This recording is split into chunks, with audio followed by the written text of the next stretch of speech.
All right, this is my favorite week because we get to read and write to databases.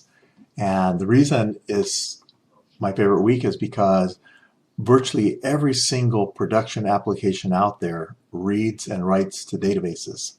So if you can learn how to read and write to databases, it's going to open up a lot of doors for you. So we're going to also be using the three-tier architecture approach, and that's because that's what's used to handle large development environments. And let's see, so just read through this and you can see why it's important to read and write to databases. And this is the three-tier architecture presentation. It are your GUI classes. Your business roles will be like your entity classes or your processing classes. And then anytime you want to store data, you should create a separate class to do your data storage. You're reading and writing to the file or reading and writing to the database. All right, so we're going to take advantage of that this week because we did use a three-tier process last week. So it's going to save us a lot of work because we can just do most of the changes in our data I/O and just minimal changes in our GUI, and then we're done. So it's really going to save us a massive amount of work versus having coded it a different way. All right, so and as we go through this and as you see how much work it saves us, I want you to understand that that is why it is used in industry, to save time, to make it more efficient to do updates. All right, so first step, before we read and write to databases, we need to have the database driver in the root folder of the project. So your instructor may offer that database driver to you, or you can just Google it and get it yourself, no problem. All right, so the way to do that is you open up a browser. So I'm going to pop open a browser. And then in that browser, you just want to search for MySQL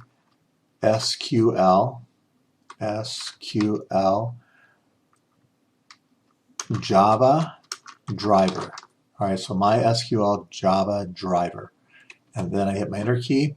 And the very top item is the MySQL download for the connector J, and that is the Java driver. All right, so my top download is that. All right, and I'm going to grab this right here and just bold it real quick. All right, so now once I've got that, I can click on it. So I'm going to click on this, and then it takes me to this page. The operating system, just go ahead and just choose platform independent right there. And then this right here is a tar file. And if you're using the Linux environment, that would probably be the one that you want. But if we are using Windows, and that's what we want the zip archive. So we're going to click on zip. We want the zip archive. So we're going to come over here and click on download right here. All right. So now it says you can sign up if you like, but I'm just going to click on no thanks, just start my download. So I'm going to click there. And then you can see it appeared right there. Okay, so now that I've got it, I can go ahead and just click on it, and then that's going to open up the zip file. And you can see there it is. And this is a zip file. You can tell because of that zipper right there. So you cannot use this directly. You have to unzip it. So I'm going to go ahead and close this. And then I'm going to minimize this, and I'm going to minimize this. So now I'm still inside the zip file. And I'm going to go inside of the zip file, and I'm going to look for the jar file. And you can see that there's a jar file right there. So it's MySQL connector and Java, and then this number will change. All right, so it changes very frequently, and then it ends with .jar. So look for MySQL connector Java, and then ending with .jar. So I'm going to grab that, and I'm going to drag it and drop it on my desktop. All right, so there it is right there. So by dragging it out of the zip file, it decompresses it. It unzips that one single file. Now the rest of it I don't need, so I'm just going to go ahead and just close. All right, so there is my driver right there. So now I'm going to open up my NetBeans, and then with NetBeans, if you have it maximized, then you need to click so it's not maximized like that. So that way you can grab the edge of NetBeans. And I'm not Not getting the edge. So I'm just going to grab it and drag it over a little bit like this. All right, that works. Okay, so the important part is I have to be able to see my driver. Okay, and then, and actually, you know what? I don't even need NetBeans for this part. What you have to do is you have to go to where your project is located. So I'm going to open up my folder that I've created for my project, and then I'm going to go to where the project is located. All right, I'm going to open that up, and then you want to drag the driver and just drop it on the root. So you should be able to see the driver with your manifest and your build and your folders. All right, so it needs to be, this is called the root of the project. All right, so the driver needs to be there on the root of the project.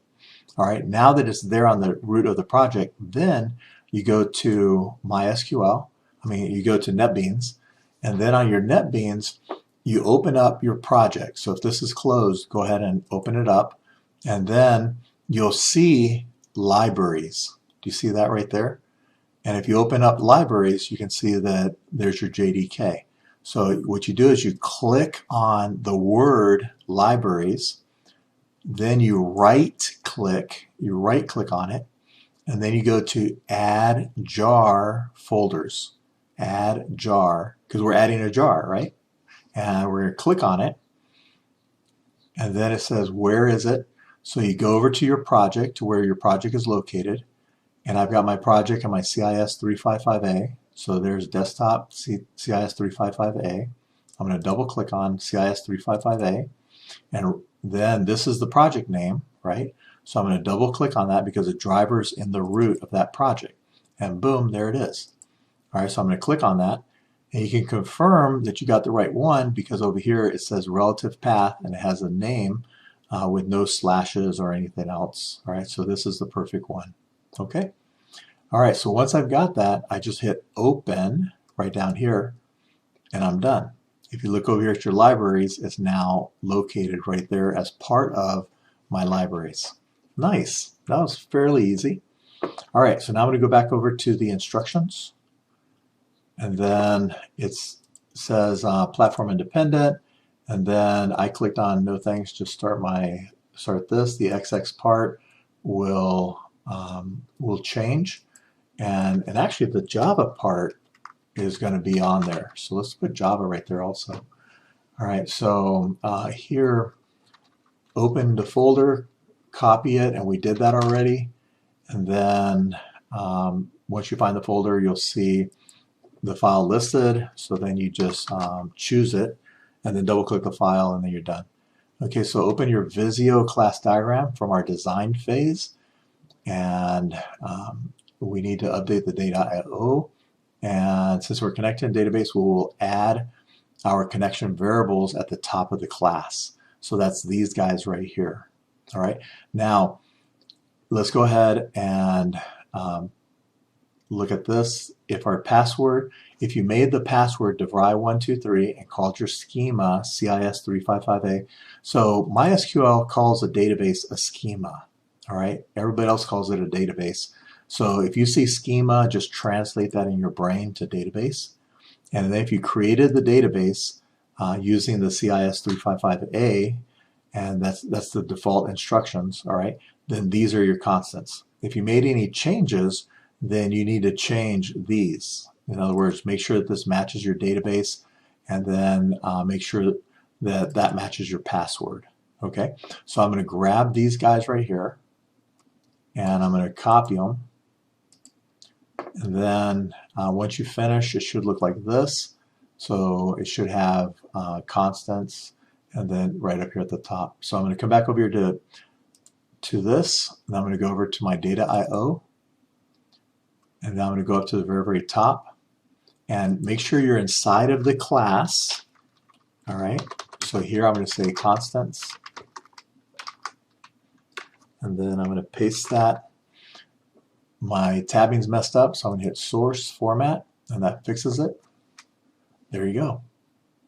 All right, so I've got my constants at the top, and then my behaviors below it, and it looks like I'm ready to go. All right, so now the data IO class is set to read and write to files, but we're not reading and writing to files anymore. We need to update it so it can read and write to databases. So delete the import statements at the top and replace them with the statements for database asterisk or access. And then the asterisk tells Java to import all classes that are referenced from the Java SQL package. We also need an array list, and that comes from the Java util package. So I'm going to grab these two lines right here. I'm going to do a Control-C on it. I'm going to flip over here. And then up here at the very top, these are all for reading and writing to files, right? So we're going to grab all of them, and then we're going to do a Control-V to replace them with the database stuff. So again, the asterisk means bring in what I need. So we're going to end up using 4 or 5 different classes from within the SQL. Now, to see what's inside of the SQL, you can just put a dot, and then it shows you all the different stuff that's inside of the SQL class. Isn't that cool? All right, so I'm going to go ahead and delete that dot. There we go. All right, so let's see what's next. Delete the code in your methods so we can add the database input output. When you finish, it should look something like this. And then also delete the throws statements. All right, so we're going to clean it out. So I'm going to flip over here, and then I'm going to delete the throws statement. Then I'm going to go inside the curly braces, and I'm going to delete all the code because we're no longer reading and writing to the file. And then for this one right here, I'm going to delete this all out.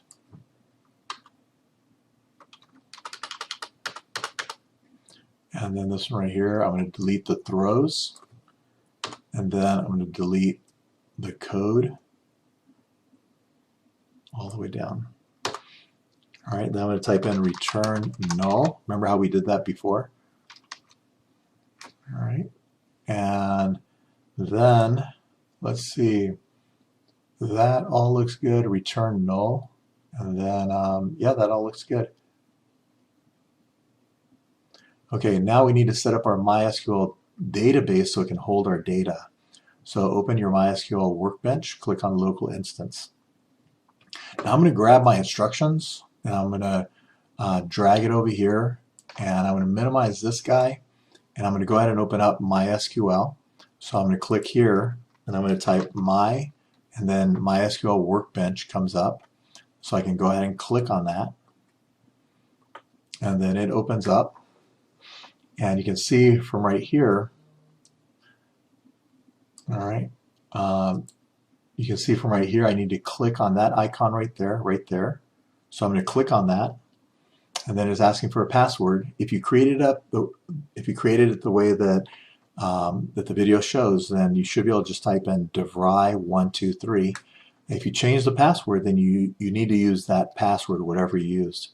So I'm going to type in devry. devry123, like that. And now I'm going to hit OK, and then it opens up. Okay. Now, there's a chance that when you open it up, it looks like that. All right, it may look like this. And if it does look like that, then just come down here to this tab right there and click on it so you can see the schemas. All right, so that's important because you need to be able to see the schemas. And then you should have a database called CIS355A. If you don't have a database called 355A, click right here, and that's create a new schema. You just click that, and then you create the schema called CIS355A, like that, and then you hit apply, and then just continue on, and then that will create it for you. All right, I don't want to do that because I already have mine ready to go, so I'm going to hit don't save. All right, now I'm going to open this up, and then I'm going to open up my tables. All right, now I already have a landscape, so I'm going to right click on this, and I'm going to drop the table. I'm going to drop the table, so I'm going to drop now, and I'm going to do that just so I can create it from scratch with you all. Okay, so now over here, I'm going to pull this over like this, and then type your password, and then click on schemas. All right, and then you should have a database or a schema called CIS355A. And then if you do not have one, click the barrel, open the database, and then open tables, create the following table and call it landscape. All right, so I'm going to click the plus. Let's see. I'm going to make this a little bit higher. You know what? I think I'm going to split screen this. All right, so I'm going to pull this off. I'm going to release. I'm going to grab the database over here. Okay, so now what I'm going to do is I'm going to pull this out like that. It didn't attach them. That's weird. All right, so I'm going to pull it like that. I'm going to hit view or zoom. I'm going to hit zoom, zoom, and then text width. I'm going to hit OK, and then I'm going to drag this over a little bit. There we go. Okay, so the table needs to be landscape with the lowercase l. So I'm going to come over here. I'm going to right click on tables, and I'm going to hit create table. All right, and this says what's the name of the table. So I'm going to go ahead and call it landscape singular. So landscape, just like that. And then it should have a field in it called customer ID. And there's a chance that it'll look like this. All right, if it looks like this, then what you want to do is you want to just hit this icon right there, and that's going to open it up for you. All right, so that's how you open that up. All right, so I'm going to click here on column name, and then I'm going to type in customer ID, and we want it to be a primary key. All right, and you can see that key right there says make it a primary key, and then it should be an integer, and that's int right there, and then we want it to be auto increment. So right there is auto increment. So I'm going to click on auto increment. Okay. The auto increment means that the first one that's created is going to be 1, then 2, then 3, then like that. So it's going to automatically increment every time you add a new record, and that number that it generates will be our customer ID number. Isn't that cool? All right, so let's see. The next one is customer name. So I'm going to click right here below it. Right here, I'm going to double click, and then this will be customer name. And then this right here is a varchar, and we can change the size. We don't have to have it 45. You can change it to whatever you think is appropriate. So it's a full name, so maybe 30, I don't know. If you want to make it 40, 50, whatever you want, that's fine. All right, and then I'm going to go to the next one, and then this will be customer address, and this right here needs to be fairly big, so I'm going to go ahead and make this, let's go 60, because it has the city, state, everything in it. All right, so now the next one is going to be the landscape type. And be careful with the spelling, because in our code, when we write the code, it's going to need to match exactly with the field names. All right, so landscape, gravel versus yard versus grass. I think we can get away with 10 very, very easily. Gravel, that's 6.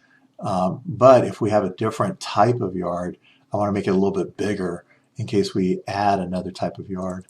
All right, so now we're going to pop over here. We're going to say yard length. And then yard length is a double, so I need to hit the drop down right here. And then I can choose double right there. Or I can just type it, either one. All right, so now this one right here is going to be yard width. And let's make this a double. All right, then landscape cost, and then this is going to be a double as well. All right, now we don't want that one, so I'm going to click off of it, and you can see that it made it anyway, so I'm going to right click on it, and then I'm going to say delete selected. There we go. So I've got 1, 2, 3, 4, 5, 6, 7. 1, 2, 3, 4, 5, 6, 7. Nice. All right, so now that I've got those set, and I have them set the way that I need to on these guys, I'm going to hit apply, and then it says I'm going to use this SQL code to do this work. Is that good? I'm going to say yep, there's my apply. And then it says execute the SQL statement. So I'm going to hit finish. All right. And if I look over here, I can see landscape. And if I open it up by hitting the triangle and I open up columns, boom. Now, if you click on the first one down here, you can see it's a customer ID and it's an integer, it's auto increment, and it's a primary key. So perfect. It looks absolutely perfect. Okay, so now at this point, go back to your add class. So we're done with this, so I can go ahead and minimize it. All right. So now I'm going to open up my my NetBeans. I'm going to go to the Word document, and then the Word document, I'm going to pull it again. I'm going to try again, and I'm going to do my split screen. I'm going to drag it over like this, and then that looks good. Okay. So now it says go to your data IO, go to the add method. We want to check for the database driver. That's very important to do because maybe it was put in the wrong spot, or maybe the wrong driver was put in. So you should check for that driver. Okay, then we need to connect to the database, then add the customer record, and then close the database connection. All right, and then you need to use a prepared statement, because if you use a regular statement, you'll see examples on the web of using a regular statement. Don't do that, because a regular statement is easily hacked. You can very, very easily hack a database if they use a regular statement to get input from the user. All right, so do not use a regular statement, because the database will be hacked if you do. Okay, so we want to come over here, and then I'm going to grab this code right here, and then Control C, and then over here Control V. Now I'm going to hit source format, and then here, this right here could throw an error, because if it looks for the name, so it's looking for the driver, and it doesn't find it, it's going to throw an error. So I'm going to click here, and I'm going to say add the throws clause. Okay, so you can see right there, class not found clause. All right, then I'm going to come over to this one, and this is going to be the same thing. This we're going to add the throws clause for the SQL exception. All right, and so what we're doing here, and let's make sure that we get it. Let me pull this. Okay. All right, so if we check for the driver first, if we don't find it, the method stops and it just throws an error. Then we attempt to connect to the database. See, we're getting a connection. If we're not able to, then we're going to throw an error, so we can tell the user why we're not able to and give some hints to them. Now, if we do connect, then we're going to add the record. So we're going to do it by creating a string using SQL command. We're going to be doing insert into landscape, that's our table name, and then we're going to be inserting these fields. Notice that we're not inserting the customer ID, and we're not inserting the customer ID because that will be automatically generated by MySQL because we turned on the auto increment. Okay, and then so these fields, we're going to populate these fields with these values, and here instead of giving values, we're just putting question marks. And that right there is called a prepared statement. These right here are going to be our parameters. Then we're going to create our prepared statement using that SQL. And then we're going to set the first question mark, so the first question mark, as customer get name. And then the second question mark, we're going to set that to get address. The third parameter, we're going to set it to get yard type. The fourth one, get length, then get width, and then get total cost. The last three are doubles. All right. Then once we have set the parameters, we're then going to execute our prepared statement. And then what Java does is it looks for hacking techniques. All right, if it finds it, it just wipes them out. All right, so you need to use a prepared statement so Java can help protect you.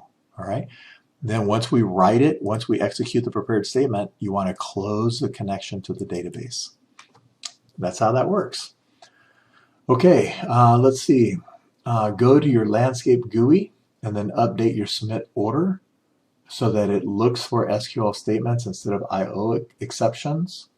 And then in addition, we need to look for the class not found exception, all right, to make sure that that driver is installed correctly. And then once you finish, it should look something like this. So I'm going to go to here to the landscape GUI. All right, I'm going to go over to the submit order. I'm going to right click on it, and then I'm going to go to the events and then action performed. All right, and then here's my submit order. I'm going to double click on that. I'm going to right click on that. I'm going to navigate and then go to source. All right, so here it is right now. And we want to validate the inputs, and then we want to create the object. And then for our try, we're going to add the customer and load the customers. And then we want to do the reset. So on these two right here, these two lines here, I'm going to pull them up here because it really should be there. All right, and then I'm going to pull this down like that. Okay, so reset, and then we want to move to the next tab. And then here we're looking for the IO exception. We don't want that anymore. Instead, we want to look for the SQL exception, like that. And then SQL exception is not being found. So let's see. Let me click over here. And nope. So let's see. Go to your landscape GUI and update those two. But it doesn't tell you to change the imports up at the top. And yep, so let's go ahead and add that. So go over here and then go to your landscape GUI, and then we need to change the top. All right, so here I replaced the IO exception with this line right here. So this is going to bring in all the classes from the Java SQL that we need, and that's what the asterisk does for us. All right, so now that I've got that set, I can come back down, and actually instead of looking for it, I can just go to my navigator, go to submit order. I can double click it. It'll take me right to it. All right, so now here I've got blood, and if I look over here, it's because there's a possibility that the driver is not found. So I'm going to go ahead and click on that, and then whoops, I did the wrong thing. All right, so that is a reason you want to be that's why you want to be careful with what you select on those. So it added this right here, and I definitely do not want that. Okay, so I'm going to click on it. I'm going to try again. And here it says add a catch clause, or I can surround that statement with a try. I don't want a nested try, so I definitely want this one right here, add a catch clause. So I'm going to click on that. And you can see now I've got the SQL exception, and I've got the class not found. Now this is the logger, which is the default thing, but I want to show the user. So I'm going to grab this right here, and I'm going to do a Control-C on it, and then I'm going to grab this, and I'm going to replace it with my JOption pane. And then here I'm going to say database driver not found. And then I'm going to show them the error message from Java. Okay, so now here I'm going to go ahead and say driver DB for database driver error will be my title bar. All right, so let me look down here and see if this gives us something slightly different. And let's see, so this right here matches, the reset matches, that matches, SQL exception, class not found, and then database driver error, and then over here, driver not found. I like that, so I'm going to go ahead and get rid of this, and I'm just going to use driver not found error, like that.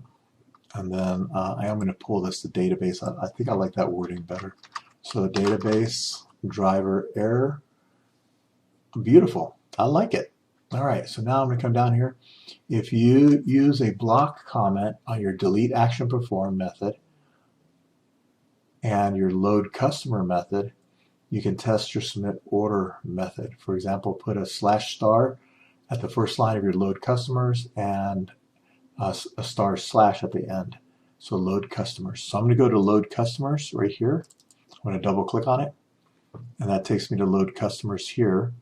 And you can see I'm bleeding. So I still want to test. So I'm going to do a /*, and now I'm going to go to the end right here, and now I'm going to put a well, I need to be inside of the method, so I'm going to put a //. So the method still exists. I still have the close and I still have the open, but everything inside I have now commented out. All right, now it says you also need to do this with your btn delete. So I'm going to go to the btn delete, that one right there. I'm going to double click on it, and then it takes me right here, and then you can see we've got a problem there. So I'm going to come over here, hit my enter key, put a /*, and then I'm going to go to the bottom, and then I'm going to say //. Now remember, if it's gray, it's protected. So you don't want to even try to type anything in the gray area. It won't let you. See that? So we just need to comment out the inside of that method. Now if you do that, you can test it. So let's go ahead and test it. I'm going to run this.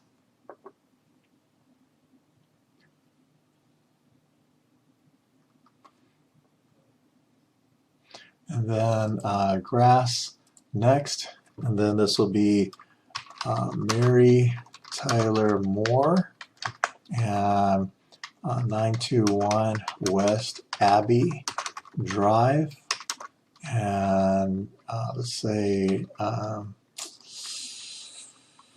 let's put her in San Francisco. San Francisco. Oh man, I can't believe I'm having a hard time with San Francisco. San Francisco. So that does not go there. San Francisco. I think I got it. All right, CA. Hopefully I did. 98001. And then small yards up there, so 10 by 15. I'm going to hit calculate. All right, and then I'm going to hit submit order. Okay, and there she is. And there's that. Okay, so beautiful. So now I'm going to close this, and now I'm going to go over to my SQL workbench right there. And then I'm going to close this. I'm going to close this. And then if you go to your table, if you go to the far right, you can click that right there, that icon right there, and that will show you the records that are in there. Nice. Look at that. She's in there. Isn't that cool? And then I can scroll over and you can see I've got all the information in there. Isn't that awesome? All right, now I'm going to pull this wider so I can see all of it. You got to love it. We're able to write to databases. Okay, so now I'm going to minimize this, and then go to your data IO class. So I'm going to flip over here to data IO, and then it says the get list should look something like this. So we're going to grab the code for the get list, and I'm going to grab all of it all the way down to right there. I'm going to right click, I'm going to copy, and then down here on my get list, I'm going to highlight the whole thing, and I'm going to right click, and then I'm going to paste. All right, and then I'm going to hit source format. And then again, you want to make sure you understand what is happening here.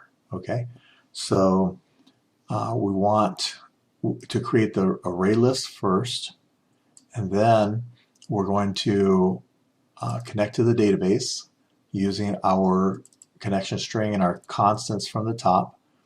And then we're going to create a regular statement. Now we're creating a regular statement because we're not getting information from the user. We're writing the entire code ourselves. All right, so then we're going to execute the query, and then we're going to come down here and we're going to go through every single record. So when it gives you back a result set, I always think of the result set like an Excel spreadsheet, one single spreadsheet. I've got rows, I've got columns. The columns are the fields and the rows are the records. All right, so we're going to get one record at a time. So we're going to get the next record. We're going to create a client object, and then we're going to set the values on the client object. Now right here we've got set ID as burning. So why is set ID burning? And if I come over here to customer and then, oh, it's set customer ID. So I'm going to come down here to the bottom and check, and you can see it is set customer ID. See that? So that should not be set ID, it should be set customer ID. So over here, I'm going to throw in customer ID. There we go. All right, so let me grab that one line, make sure I typed it correctly. I'm going to do a Control C, and then I'm going to grab this line and replace it. All right, Control V. There we go. All right, so it's set customer ID instead of set ID. All right, so we're going to set all the values to our customer object, and then we're going to add the customer object to the list. You see that, our customer list. Then once we finish, we're going to return the list. So let's see, create class and load the, or actually don't create the class, we already have the class created. Create the object and load the attributes. And then we want to add the object to our list. Add the customer object. So create customer object like that. All right, go to your landscape GUI, update the load customers. So we're gonna, and let's hit save all. So right here, save all, and then go to your landscape GUI. So I'm gonna hit save all right there. And then we're gonna go to the landscape GUI. And then we want to update the load customers method so it looks for SQL instead of IO exception. When you finish, the load customer method should look something like this. All right, so where's our load customer? Let's see right there. Okay, so now we can come over here and get rid of the commenting out, right? We can get rid of that, and then we can also get rid of this.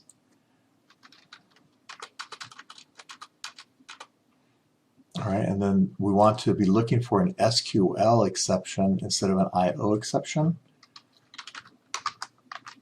like that. And then here we're going to say database error. Database error like that. That should be good right there. So you see not very many changes here. So we just had to change from IO to SQL, but the rest of it stayed the same. So gotta love that. All right, so let's see, get list, all that's the same.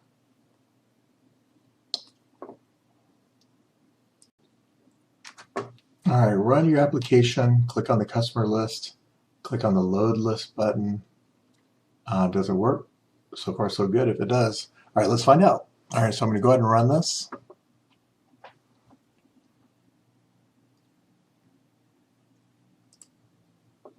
All right, so let's go ahead and add a person.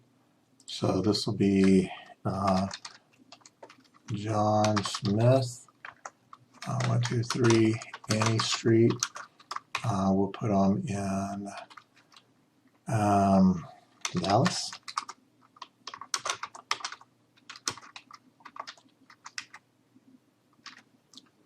And then fairly large yards down there. So let's go 20 by 20. All right, so I'm gonna hit calculate, and then that looks good.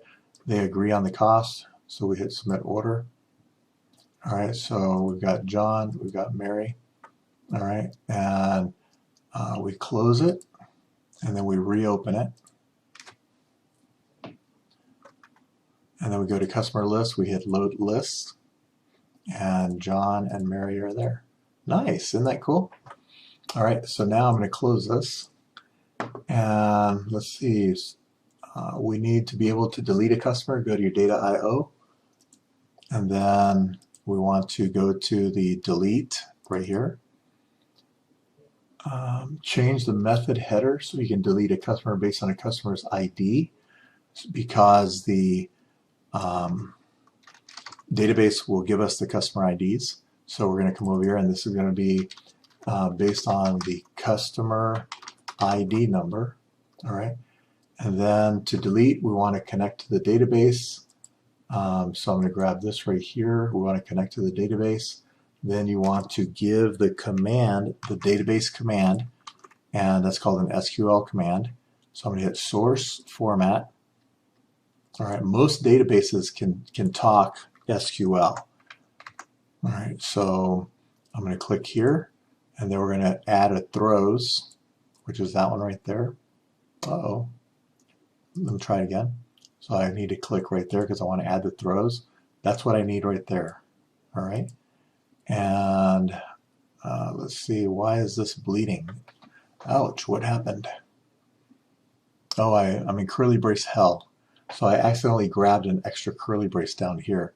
You can see that this curly brace lines up with that one, but you can see this one right here closes my class. You can see how it closes the class. You see how I did that? So NetBeans, when you click on it, it shows you, look at the top, it shows you what you're closing. That means all of this is hanging out in limbo. So I accidentally got too many curly braces, so I have to clean that up. Okay, there we go. Okay. And then when you finish, it should look like that. Let's update our delete customer button on the GUI. So we're going to come over here. So you have to hit save all. So here we're going to say save all and then go. So let's bold that out to make sure everybody does. Okay, so I'm going to hit save all, and then I'm going to go to landscape GUI right there. And then we want to go to load customers. Let's update our delete customer event code, save all, and then go to the code to get the selected customer object, then create a data IO object, and then delete it. Finally, load the current customers using the load customers method. When you finish, your code should look something like this. So if I go to the designer, and then I go to the delete customer right there, and then I right click on it, and I go to events, action, action performed. What I could have also done, by the way, is I could also just hit source right there, source, and then I can just go to my event method, my delete action perform method, by double clicking on it. You see that? All right, so with this right here, we want to take out the commenting so we can uncomment it like that. All right, and then here we don't want to get the string anymore. Now we want to get the customer ID. You see that? Get the customer ID. And then we don't want to do an SQL exception. I mean, we don't want to do an IO exception. We want to do an SQL exception like that.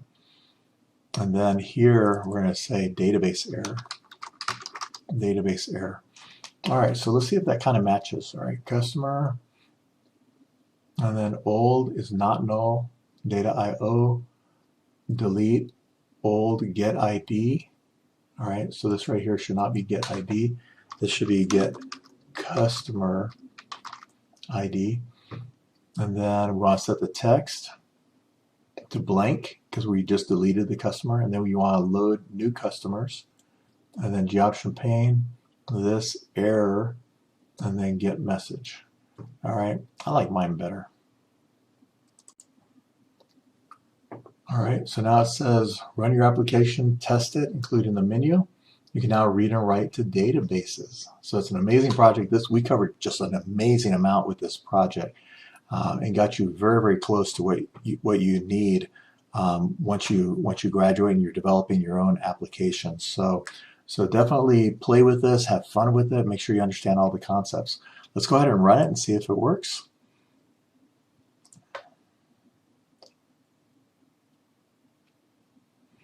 All right, so right away I'm going to choose grass, and then Let's put Jack Black back in.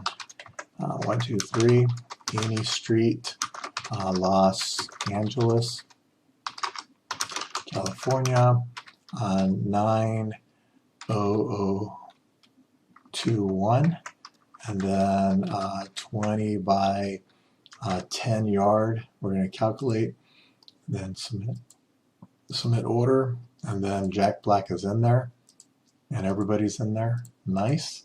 All right, so I'm going to close. I'm going to restart, and then I'm going to go to customer list. Nobody's showing. I hit load list, and now everybody shows. So I click on Jack, and all the information is in there. All right, so I'm going to click on John Smith. I'm going to hit delete customer. Okay, so now I hit load list, and that person is gone. Okay, so now if I look at my SQL right here, because remember we have 2 records now. I hit my SQL, and then I go over to landscape, and I hit that icon. Remember that one? And actually, you know what? I don't have to do that because this is the select query right here. I can just hit the run button. So this lightning bolt is to execute the SQL statement. So I click that, and look at that. Mary Tyler Moore and Jack Black. All right, so they're both in there, and it works. That's so awesome. And you can see here we got number 1 and then number 3, because this is auto-generated, and number 2 record was that 1 record that we deleted. Isn't that cool? All right, so we're able to read and write to databases easily, no problem at all. So now I'm going to click on File, and I'm going to hit Exit, and it exits. Okay, so our project is done. So I'm going to close this, and then I'm going to go to the project folder. So you can see right there is the project folder. And then I'm going to, let's see, let me look. All right, so there's MySQL. All right, so now I'm going to right click on it. I'm going to go to Send to Compressed right there. And then I'm going to rename it to week 6 file IO. No, this is week 6. This should be database IO. And then your name. So type in your name, all right, your actual name. All right, then this right here is the only thing you have to submit right there. All right, so let me change that to database real quick. IO your name, perfect. All right, so this was a lot of things that we covered over these last 6 weeks, and just remember, go in and practice and play with it and change things and see if you can add more things. Can you add another image, like a company logo, something like that? So have fun with this and have a great day.